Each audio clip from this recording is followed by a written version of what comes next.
Muchas gracias. Bueno, el título de la conferencia, de esta conferencia es Políticas de Movilidad y Gestión de la Pandemia en Ciudades Latinoamericanas.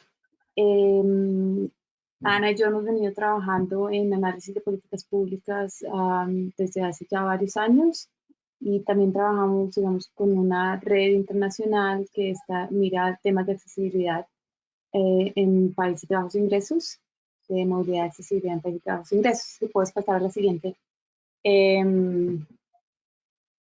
Puedes pasar a la siguiente diapositiva, gracias. Digamos, hoy todos sabemos que en el mundo está enfrentando desde diciembre del año pasado muchos, digamos, un reto muy grande en términos de salud y también de gobernanza de las ciudades, tal vez uno de los más críticos del siglo, que es la pandemia del COVID-19. En poco más de 4 meses, digamos, lo que es para nosotros muy drástico es que en 4 meses el mundo pasó de una dinámica de incesante movimiento y globalización a una dinámica de movimiento regulado. La imposición de cuarentenas obligatorias, recomendaciones de estar en casa, se han acompañado de políticas de teletrabajo, estudio virtual, restricciones al desplazamiento de grupos específicos de personas, cierres de establecimientos, cancelación de grandes eventos, controles de acceso a diversos espacios públicos y privados, etc. Todas estas medidas están dirigidas a limitar la interacción humana y asegurar un desplazamiento social con el objetivo de prevenir el contagio, pero están, digamos, temas que están reconfigurando la movilidad urbana. Si quieres pasar a la siguiente.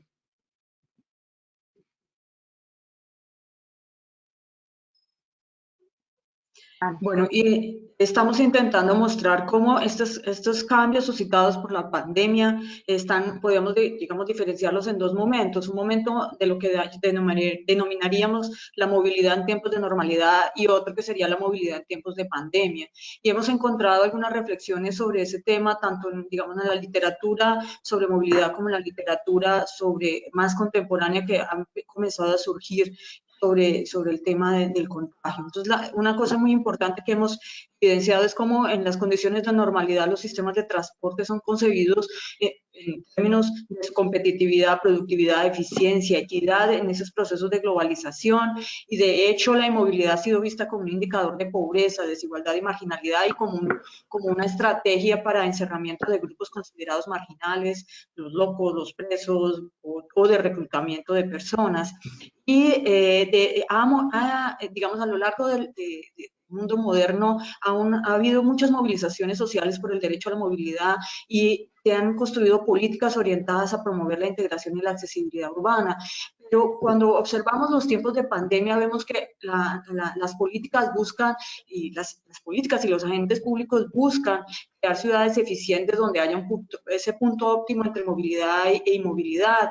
Y hemos visto también cómo muchas de esas políticas están orientadas a promover la movilidad de grupos especializados que son esenciales para la actividad del funcionamiento de la ciudad. En el mismo sentido, vemos que los grupos más vulnerables, como señalaba David más temprano, son los que están abocados al deslocamiento, al desplazamiento, debido fundamentalmente a sus condiciones de marginalidad económica. Entonces, encontramos realmente una proliferación de medidas para la gestión de ese punto óptimo de la movilidad en diferentes contextos espaciales y ritmos temporales. Sí, puedes pasar a la siguiente. Digamos, como en ese contexto, digamos, de entender cuál es la problemática digamos, y ya ahora durante la gestión de la pandemia, nuestra pregunta general es cuál es el papel de las políticas de movilidad que se han implementado durante la pandemia del COVID en la reducción de mortalidad y expansión de contagio en diversas ciudades latinoamericanas. Para contestar, digamos, esta pregunta, nosotros queremos mirar, hemos empezado a mirar 4, digamos, aspectos de las políticas. El primero es los contenidos, en donde nos vamos a centrar como en el tipo de medida, la temporalidad, cuáles son las motivaciones y justificaciones de esas medidas, los objetivos y los indicadores que se proponen, y cuál es el alcance territorial o, digamos, el alcance espacial. Se aplica a estaciones, se aplica a un sistema específico, se aplica en áreas territoriales, etcétera. Cuando miramos los agentes, lo que queremos mirar es cuáles son esos grupos objetivos, como decía Ana anteriormente. Una cosa es quiénes son objetivos de movilidad, de movilización, quiénes van a ser autorizados a moverse, y los que son objetivos de inmovilización. También, digamos, eso tiene que ver con, digamos, cuáles son los agentes políticos que promueven las diferentes medidas, pero también cuáles son los agentes políticos que las fiscalizan y las controlan. y digamos que exactamente de la movilidad se empieza, digamos, cuál es el sujeto de control de la movilidad. ¿Es la persona, digamos, el sujeto, o se empieza a controlar, digamos, también el sistema, etcétera? O sea, ¿qué es exactamente lo que se controla? Cuando miramos los procesos, queremos ver cuáles son esos procesos de información, divulgación, de promoción, un poco el tema de la construcción social, de la percepción del riesgo, y esto viene, por ejemplo, lo que planteaba Fernando anteriormente, de esa estigmación del transporte público y, digamos, ese riesgo que hay entre esa gran promoción de los transportes privados no motorizados como la bicicleta o caminar, incluso caminar, pero también el riesgo que trae la promoción de transportes privados motorizados que han probado ser, digamos, tener unos impactos muy grandes en la ciudad. También los procesos de flexibilización y adaptación de esas medidas. Frente a los resultados, digamos, lo que nos interesa es mirar, uno, el cumplimiento, y segundo, digamos, para contestar la pregunta inicial, es qué impacto tienen realmente en la reducción de mortalidad de contagio del COVID. Y lo otro es mirar cuáles son las reacciones que hay las políticas, si hay agentes que están utilizando eso como una agenda propia, o si están en contra, o si genera conflicto, etc. Si vas a la siguiente, Ana. Bueno, para eso hemos hecho una revisión inicial, digamos, de lo que significa esa movilidad en tiempos de pandemia. Hemos encontrado una producción, claro, de los momentos anteriores, de otros eventos de pandemia, otros procesos de pandemia anteriores al COVID-19, y particularmente hemos encontrado como 5 grupos de, digamos, de ejes que estructuran esa bibliografía. Uno, claro, es una relación entre los procesos de, digamos, de la conectividad global y la pandemia, en esa discusión sobre la red de ciudades y cómo se hace el proceso de contagio, discusiones en torno si son procesos verticales de una ciudad grande para pequeñas o si ya estamos en un paradigma más cercano al problema de las redes. También hay algunas investigaciones muy interesantes sobre los comportamientos de las personas y los miedos al contagio y el papel del transporte público, una investigación muy interesante sobre el caso de Taiwán, donde se muestra efectivamente cómo las personas dejan usar, a pesar de que no se hayan realizado medidas de cerramiento de los servicios. También otras investigaciones sobre reducción de demandas de viaje, modelos matemáticos para explicar la expansión del virus y los viajes, particularmente en el caso chino. Hay varios trabajos mostrando esa relación, y especialmente, por ejemplo, con el papel de los trenes como grandes difusores de la epidemia, y también algunos trabajos ya intentando mostrar ese papel de la movilidad, de las políticas de la movilidad, especialmente en la escala intraurbana, con especial énfasis en el transporte colectivo, del papel que, como ustedes señalan, del riesgo de contagio, digamos, que el transporte masivo genera. Por favor, pasa a la siguiente. Y bueno, y un poco digamos, como esto que hemos empezado apenas a explorar, nosotros hemos estado, digamos, tratando de entender cómo es esa afectación, cómo esas políticas de movilidad realmente están afectando prácticas, pero también están, digamos, teniendo los resultados en cuanto, digamos, a la gestión de la pandemia. En ese sentido, pues nosotros los conceptos y criterios para el análisis de políticas es primero entender la pandemia como un proceso y no como un evento extraordinario. Segundo, que hay una red de agentes, de dispositivos, de ideas que se movilizan, que esto sigue siendo de todas maneras a nivel global, de cuáles son las mejores medidas, o digamos, cuáles son las medidas más adecuadas que se van testeando, digamos, en el tiempo, también en las temporalidades diferenciales en que la pandemia está sucediendo en el mundo. Lo otro es la articulación de diversas escalas de gobierno, que es, digamos, es como las medidas del nivel nacional o del nivel federal, pero luego esas cómo se articulan o no se articulan, digamos, esos tienen de todas maneras un nivel de articulación o de reacción y conflicto con las medidas del nivel local. La construcción de intersubjetividad de esa realidad de la pandemia como un problema público, y finalmente, digamos, como entender que estas políticas al final es una negociación de agentes y relaciones de poder también de la esfera pública. Nosotros, digamos, planteamos mirar diversas dimensiones, como les planteaba, los contenidos, mirar los tipos de medidas, si son restrictivas, prohibitivas, de promoción, de educación, esas temporalidades que tienen que ver con las fechas de promulgación, las vigencias, pero también las modificaciones, de acuerdo a cómo, digamos, es entender cómo la política es capaz de adaptarse muy rápidamente al desarrollo, digamos, como a la dinámica misma de la pandemia. Los agentes, digamos, para nosotros es muy importante entender los agentes involucrados en los distintos niveles y cómo es la interacción en esos agentes. Y digamos, lo otro, tenemos nuestra fuente principal, es mirar las políticas públicas, pero también las páginas de las municipalidades, los medios, los social media, de cómo ellos se van, digamos, promoviendo estas políticas.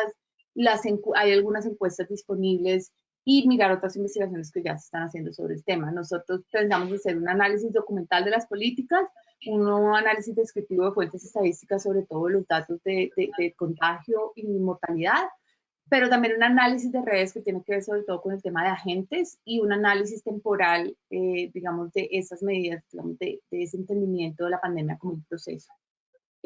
Ana, la siguiente, por favor.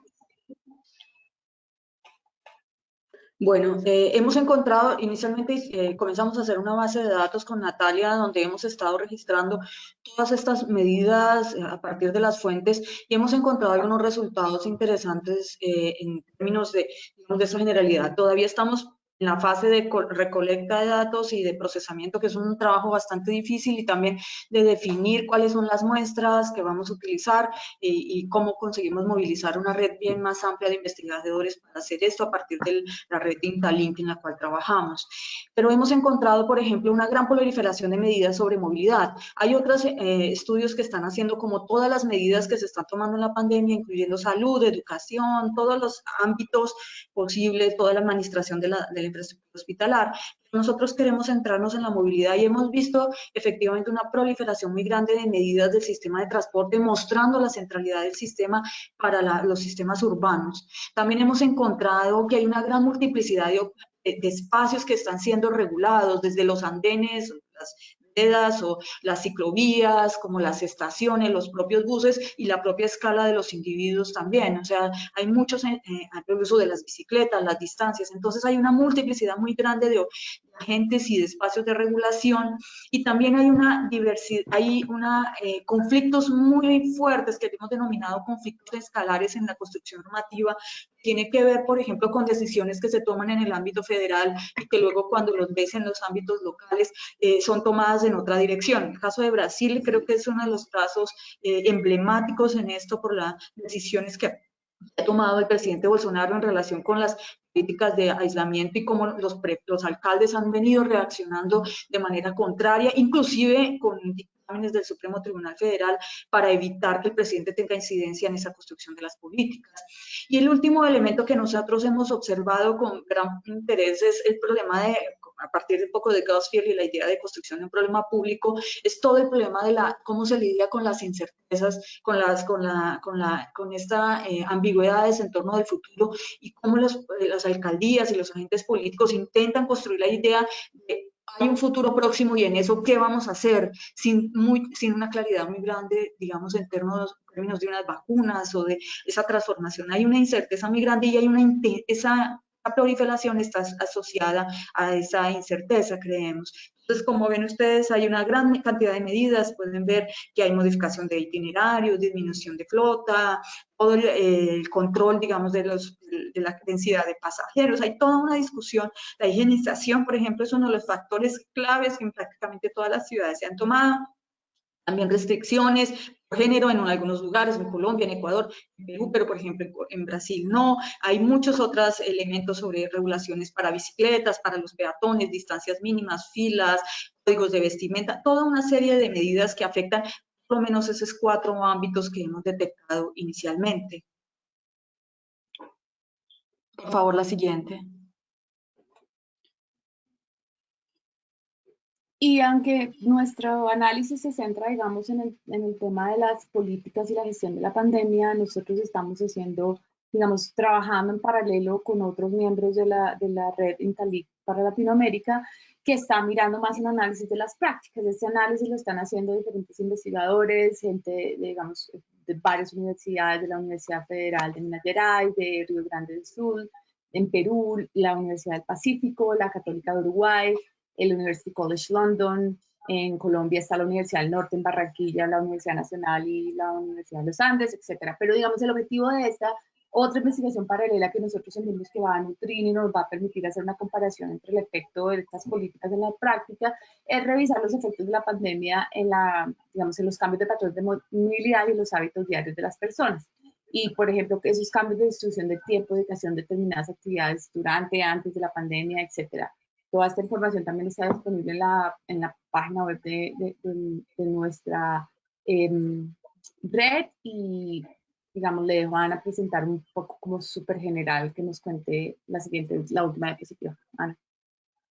Queda ya, por favor, si puedan ser súper concretos para cerrar. Ya, esta es la última diapositiva. Bueno, esta investigación de práctica se ha hecho en estos países que ustedes están viendo y hemos hecho esta investigación online a una adhesión importante de la población y hemos encontrado, digamos, transformaciones importantes en relación con las prácticas de las personas. Hay un primer informe para Colombia que ustedes pueden acceder y efectivamente evidenciamos grandes transformaciones, sobre todo para los grupos más pobres en relación con la imposibilidad de ejercicio del derecho al aislamiento y en cuanto a las clases medias, una adhesión bastante importante al trabajo en casa. Creo que este ejercicio va a permitir realmente comparar cómo las políticas tienen efectos o no en las prácticas de las personas en diferentes contextos latinoamericanos. Entonces, también le agradecemos a ustedes que, por favor, si están en estos países, diligencien la encuesta y nos ayuden a divulgar. Muchas gracias.